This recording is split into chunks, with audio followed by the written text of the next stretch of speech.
Brahmapur MKCG बड़ डाक्तरखानार plastic surgery विभाग तरफ मंगलवार विश्व प्लास्टिक सर्जरी दिवस पालित हो जाइए।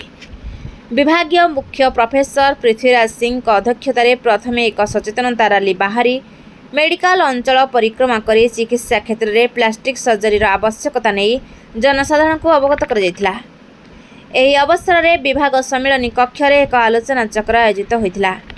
एठारे प्लास्टिक सर्जरी दिवस संपर्क में विभागीय मुख्य प्रोफेसर सिंह आलोकपात करथिले। एही दिवस उपलक्षे केक कटा जाइथिला।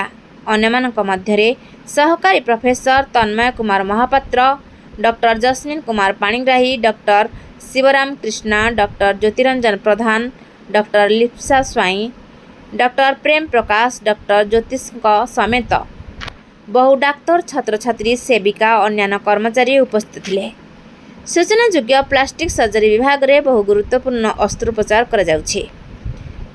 ग्रहण खंडिया, स्तन कर्कट, मुखरोग, कर्कट चिकित्सा, दुर्घटना जनित क्षत, मुखरे लोम उठिबा एपरी बहु जटिल अस्त्रोपचार करा जाउछि।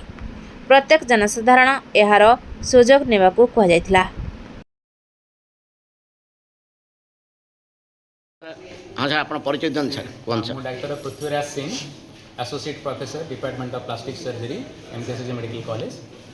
आज आम वर्ल्ड प्लास्टिक सर्जरी डे जुलाई 15 को आम सेलिब्रेट करुचे, जार उद्देश्य टू क्रिएट अवेयरनेस क्रिएट करने पब्लिक पाखे। कारण प्लास्टिक सर्जरी गोटे ब्रांच जोटा कि केवल कॉस्मेटिक सर्जरी बोली बुझाए से नुह। प्लास्टिक सर्जरी बहुत काम जो गुड़ाक कि क्षत जनित काम माने क्षत जनित ताको रिस्टोरेशन करिवार काम अच्छी। तापर कैंसर रोगी मानकर मुख गहर कैंसर रोगी मानकर सर्जरी पर तार पुणी प्रतिरोपण जो करा जाए